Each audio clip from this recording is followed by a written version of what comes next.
नमस्कार दोस्तों, आज हम CBSE board class 10 Hindi course A की पाठ्य पुस्तक क्षितिज में काव्य खंड के अंतर्गत सूर्यकांत त्रिपाठी निराला जी की दो कविताएं दी हुई हैं, उत्साह और अट नहीं रही है। तो आज की वीडियो में हम इन दोनों कविताओं से संबंधित अभ्यास प्रश्नों को देखेंगे। तो आपके एक्सरसाइज में जो क्वेश्चंस दिए गए हैं, उन प्रश्नों के साथ साथ उन प्रश्नों को और भी कितने तरीके से पूछा जा सकता है, इस पर भी हम बात करेंगे। तो चलिए शुरू करते हैं।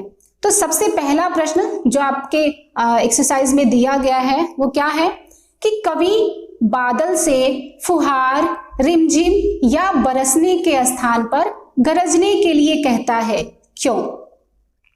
अब इसी प्रश्न को आपसे और भी कई तरीके से पूछा जा सकता है और ध्यान दीजिएगा कि ये जो मैं आपको एक्स्ट्रा कुछ क्वेश्चंस के बारे में बता रही हूँ, ये क्वेश्चंस बहुत महत्वपूर्ण हैं जो कि कई बार सीबीएसई बोर्ड द्वारा पूछे भी गए हैं। ठीक है, तो अब इस प्रश्न को और किस तरीके से पूछा जा सकता है, तो देखिए, बादल से फुहार, रिमझिम या बरसने के स्थान पर गरजने के लिए क्यों कहा गया है? तर्क सहित उत्तर दीजिए। या और किस तरीके से पूछ सकते हैं, उत्साह कविता में कवि बादलों से क्या अनुरोध करता है और क्यों? तो ये सारे जो तीन प्रश्न हैं, सबके आंसर आपके एक ही होंगे। क्या है कि कवि बादलों को क्रांति का प्रतीक मानता है। वह उससे उत्साह, जोश एवं पौरुष दिखाने की कामना करता है, इसलिए वह बादलों को गरजने एवं बरसने के लिए कहता है, न कि फुहार छोड़ने या रिमझिम बरसने के लिए। तो आप जानते हैं कि आपकी कविता की पंक्ति है ना, बादल गरजो, तो कवि जो है वो बादल की गर्जना पर मोहित है। वह उसे, उसकी गर्जन को और उसकी तेज बारिश को क्रांति का प्रतीक मानता है, इसीलिए वह गरजने एवं बरसने के बुलाता है, न कि रिमझिम या थोड़ी बारिश के लिए या फुहार छोड़ने के लिए नहीं बुलाता है। ठीक है, क्योंकि जो कवि निराला जी हैं वह कष्टों और दुखों को दूर करने के लिए क्रांतिकारी शक्ति की अपेक्षा करते हैं, इसलिए बादलों को गरजने एवं बरसने के लिए कह रहे हैं। ठीक है, प्रश्न नंबर 2 है, कविता का शीर्षक उत्साह क्यों रखा गया है? अब इसी प्रश्न को दूसरे तरीके से भी आपसे पूछा जा सकता है कि उत्साह कविता के शीर्षक की सार्थकता पर विचार कीजिए, और यह प्रश्न पूछा भी गया है। ठीक है, तो क्यों इस कविता का शीर्षक उत्साह रखा गया है? देखिए, कविता का शीर्षक उत्साह इसलिए रखा गया है क्योंकि यह बादलों की गर्जना, उसकी शक्ति, उसके पौरुष और उसके उमड़न घुमड़न से मेल खाता है।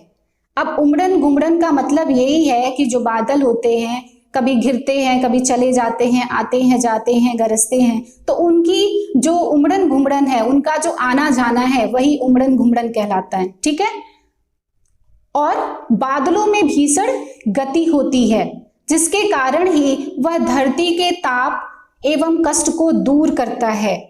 ताप मतलब उसकी गर्मी को, धरती की जो गर्मी के कारण जो धरती तप रही होती है, तो उसके ताप को और उसके कष्ट को दूर करता है। तो कवि ऐसी ही गति, ऐसी ही भावना और शक्ति चाहता है, इसलिए कविता का शीर्षक उत्साह रखा गया है। क्योंकि आपने पहले भी व्याख्या में पढ़ा होगा, मैंने बताया भी था कि कवि जो है वह इन बादलों के माध्यम से जनजीवन को यह संदेश देना चाहता है कि जिस तरह बादल मतलब बेजान पौधों में नई जान डाल देते हैं, उसी प्रकार मनुष्य को भी अपने जीवन में दुखों से परेशान होकर के रुकना नहीं चाहिए, उसे सदैव आगे बढ़ते रहना चाहिए। तो वह बादलों जैसी ही भावना और शक्ति चाहता है, इसीलिए कविता का शीर्षक उत्साह रखा गया है। ठीक है, प्रश्न नंबर 3, कविता में बादल किन किन अर्थों की ओर संकेत करता है? तो उत्साह कविता में बादल 3 अर्थों की ओर संकेत करता है। कौन कौन से? सबसे पहले तो जल बरसाने वाली शक्ति के रूप में, दूसरा उत्साह और संघर्ष के भाव भरने वाले कवि के रूप में, तीसरा पीड़ाओं और ताप हरने वाली सुखकारी शक्ति के रूप में। ठीक है, तो ये जो है आपने पढ़ा है ना कि कवि क्या बोलता है कि कवि बादल को संबोधित करते हुए कवि नव जीवन वाले कहता है, क्योंकि वो नया जीवन प्रदान करने वाले होते हैं। ठीक है, तो कविता में बादल 3 अर्थों की ओर संकेत करता है। ठीक है, ये हो गया आपका प्रश्न नंबर 3। नेक्स्ट प्रश्न नंबर 4,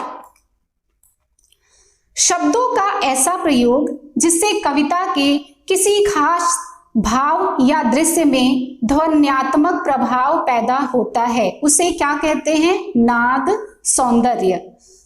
तो पूछा जा रहा है कि उत्साह कविता में ऐसे कौन से शब्द हैं जिनमें नाद सौंदर्य मौजूद है, छांट कर लिखें।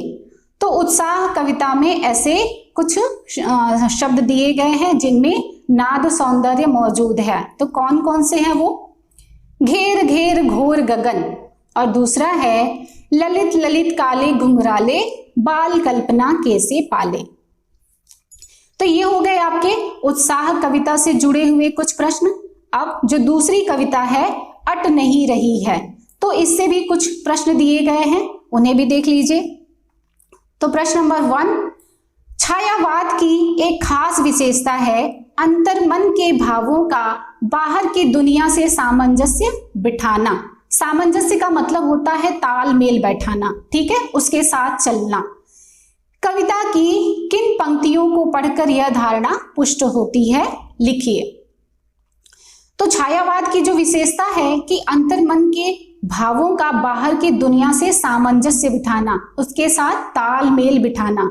तो कविता की किन पंक्तियों से यह भाव पुष्ट होते हैं, तो ये देखिए।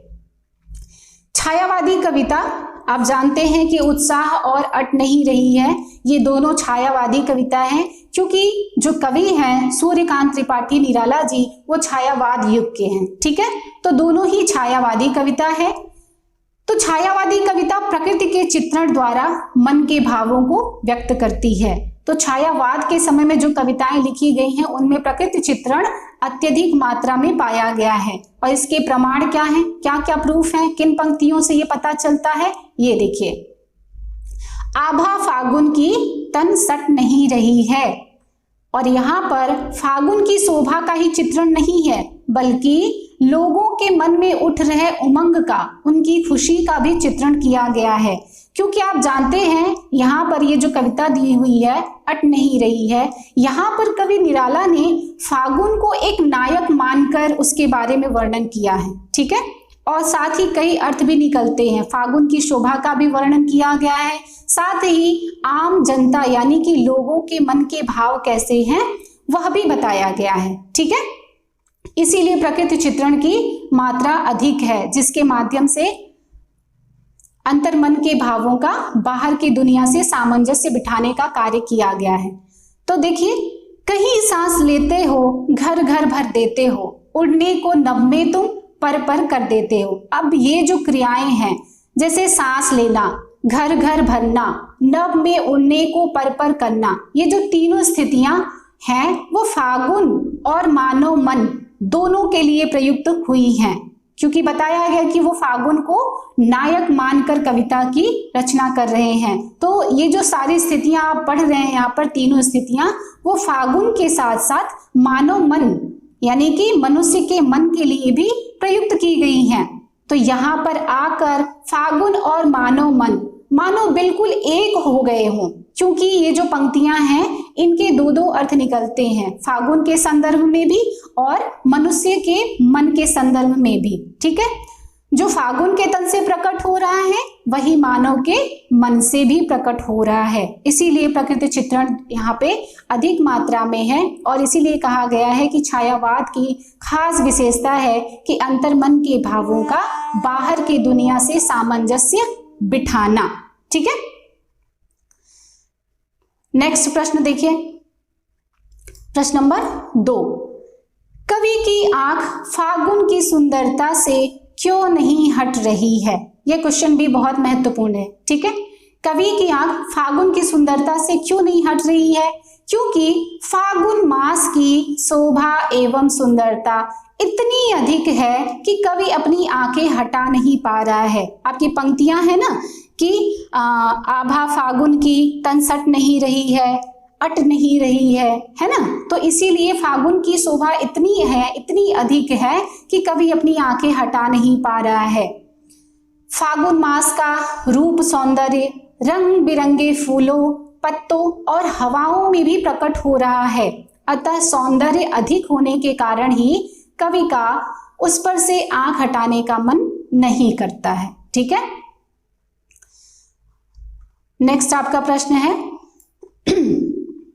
अट नहीं रही है कविता में कवि ने प्रकृति की व्यापकता का वर्णन किन किन रूपों में किया है। अब इसी प्रश्न को दूसरे भी तरीके से पूछा जा सकता है कि अट नहीं रही है कविता में चित्रित फागुन के सौंदर्य के विभिन्न चित्र अपने शब्दों में प्रस्तुत कीजिए। और यह प्रश्न इंपॉर्टेंट है जो कि कई बार पूछा गया है बोर्ड के द्वारा। ठीक है, तो फागुन के कौन कौन से सौंदर्य का वर्णन किया गया है, तो आप पढ़े हैं, कविता व्याख्या भी पढ़े हैं। तो देखिए, अट नहीं रही है कविता में कवि ने प्रकृति की सुंदरता की व्यापकता का वर्णन अनेक प्रकार से किया है। जैसे प्रकृति को हर जगह छलकता हुआ एवं घर घर में फैला हुआ दिखाया गया है।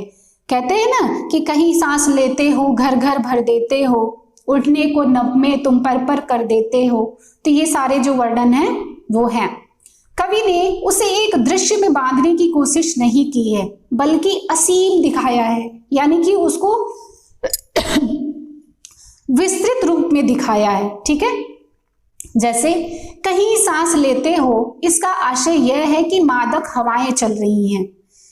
घर घर में भरने के भी अनेक रूप हैं, जैसे शोभा का भरना, फूलों का भरना, खुशी और उमंग का भरना। क्योंकि आप जानते हैं कि कवि ने फागुन को नायक मान करके वर्णन किया है और जो फागुन के भाव हैं वही मानव मन के भी भाव हैं। ठीक है, तो उड़ने को पर करना भी ऐसा ही सांकेतिक प्रयोग है जिसके विस्तृत अर्थ हैं।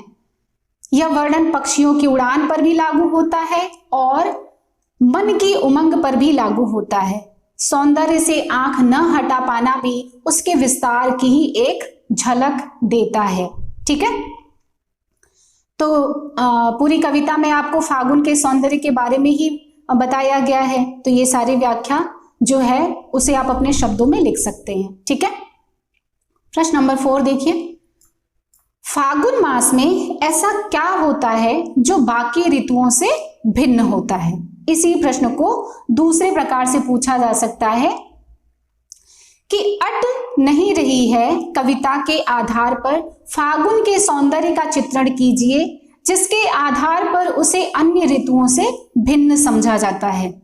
अब आप जानते हैं कि जो फागुन का महीना है वो बिल्कुल यही आपका आधा फरवरी होता है, यानी कि मिड फरवरी के बाद का जो कुछ 2 हफ्ता होता है और उसके बाद मार्च के फर्स्ट और सेकेंड वीक जो होते हैं। आप जानते हैं कि यह वसंत ऋतु होता है और उसमें क्या होता है कि इस समय प्रकृति का जो नजारा होता है वो और किसी भी महीने में नहीं होता। तो देखिए, फागुन मास में वातावरण बहुत ही सुंदर और सुहावना होता है।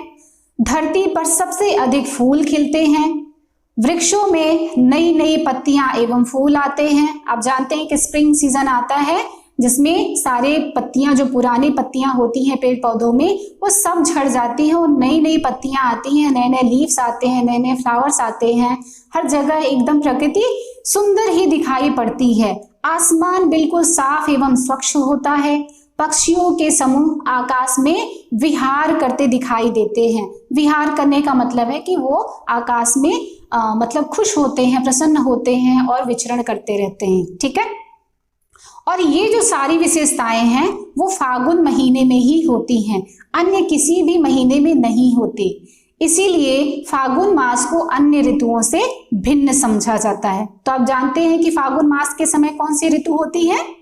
हाँ बिल्कुल, वसंत ऋतु होती है। ठीक है, और वसंत ऋतु को ऋतुओं का राजा कहा जाता है। तो इस समय जो प्रकृति का नजारा होता है वह अन्य किसी भी ऋतु में या किसी भी महीने में नहीं होता। इसीलिए फागुन मास को अन्य सभी ऋतुओं से भिन्न, एकदम अलग माना जाता है।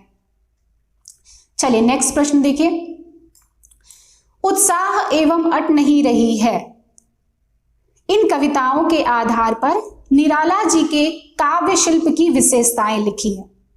तो उत्साह एवं अट नहीं रही है, आप जानते हैं कि छायावादी कविताएं हैं, तो इन कविताओं के आधार पर निराला जी के काव्य शिल्प की जो कुछ मुख्य विशेषताएं हैं वो है, सबसे पहला है प्रकृति चित्रण, क्योंकि आप जानते हैं पहले ही आपको बताया कि दोनों छायावादी कविता हैं, कवि निराला जी छायावाद के युग के थे, तो उस समय प्रकृति चित्रण पर बहुत ही ज्यादा ध्यान दिया गया, बहुत ही फोकस किया गया है प्रकृति चित्रण पर। तो पहली विशेषता है प्रकृति चित्रण। छायावादी शिल्प की पहली विशेषता है प्रकृति चित्रण द्वारा मन के भावों को प्रकट करना। तो अट नहीं रही है कविता में, फागुन के द्वारा मन की मस्ती और उमंग का चित्रण किया गया है। घर घर भर देते हो में फूलों की शोभा की ओर भी संकेत किया गया है और मन में उठ रही खुशी की ओर भी संकेत किया गया है, क्योंकि इस बात का आप हमेशा ध्यान रखिए कि कवि ने फागुन को नायक मानकर वर्णन किया है, तो जो बात नायक में हो रही यानी कि फागुन मास में महसूस हो रही है, बिल्कुल वही मानव मन में भी दिखाई दे रहा है। ठीक है। दूसरी विशेषता है छायावादी शिल्प की मानवीकरण, प्रकृति का मानवीकरण किया गया है। ठीक है। तो निराला जी के काव्य शिल्प की दूसरी विशेषता है मानवीकरण। कवि ने फागुन को नायक मानकर उससे वार्ता की है, वार्ता का मतलब होता है उससे बातचीत की है, उसे संबोधित करते हुए कहा है, कहीं सांस लेते हो घर घर भर देते हो। अब आप जानते हैं कि सांस लेना, घर घर में भरना और अट नहीं रही है, आंखें हटा नहीं पा रहे, ये जो सारे जो क्रियाएं हैं वो सब मानव की हैं, यानी कि किसी सजीव प्राणी की हैं, पर यहाँ फागुन को नायक मानकर उस पर यह बात की गई है, इसलिए प्रकृति का मानवीकरण है। ठीक है। नेक्स्ट जो है वो क्या है, छायावादी शिल्प की एक और अन्य विशेषता है गीति शैली। तो निराला जी की काव्य में गीत शैली के सभी गुण मौजूद हैं, जैसे संक्षिप्तता है यानी कि कम। तो आप देख रहे हैं कि आपकी जो कविता है कितने छोटे छोटे शब्द प्रयोग किए गए हैं और बहुत सुंदर सुंदर हैं। ठीक है। तो संक्षिप्तता है यानी कि छोटे छोटे शब्द हैं, अनुभूति है, गेयता है यानी कि ये पंक्तियां गाए जाने योग्य हैं, इन्हें हम आसानी से गा सकते हैं। ठीक है। एवं प्रवाहपूर्ण भाषा है। इसके साथ ही छायावादी शिल्प की एक और विशेषता है कि संस्कृत निष्ठ लघु शब्दों का प्रयोग। आप जानते हैं कि आपकी जो कविता है बादल उत्म यानी कि उत्साह और अट नहीं रही है, इन दोनों कविताओं की जो भाषा है वह है तत्सम निष्ठ हिंदी। तो तत्सम में आप जानते हैं कि तत्सम शब्द वही होते हैं जो कि संस्कृत के होते हैं और उन्हें ज्यों की त्यों प्रयोग कर लिया जाता है, तो इसलिए संस्कृत निष्ठ लघु यानी कि छोटे छोटे शब्दों का प्रयोग किया गया है। तो संस्कृत निष्ठ छोटे छोटे शब्दों का प्रयोग भी छायावादी शिल्प की एक विशेषता है, जो कि निराला जी की इन कविताओं में स्पष्ट रूप से दिखाई देते हैं। ठीक है।